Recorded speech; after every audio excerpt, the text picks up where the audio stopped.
Güneşe benzer sıcak gülüşü, bana hayat verir asla kopuşu. Güneşe benzer sıcak gülüşü, bana hayat verir asla kopuşu. Yıldızlara benzer kirpiğin kaşın, bizden uzak olsun kederle hüzün. Yağmur tanem ıslat beni, yağmur tanem yaşat beni. Sana yangınım söndür beni, yağmur tanem, yağmur tanem ıslat beni,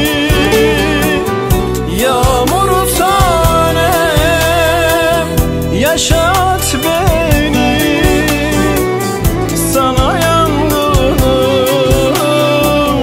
söndür beni, yağmur tanem.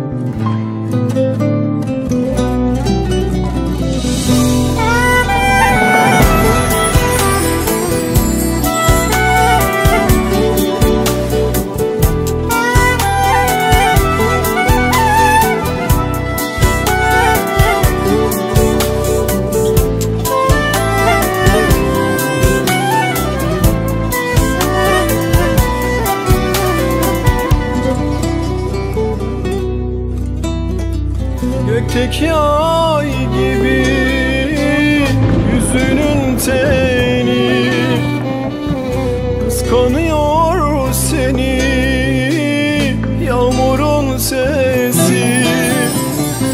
Sensin bu gönlümün yağmur tanesi, yaşayamam sensiz, sensin nefesim. Yağmur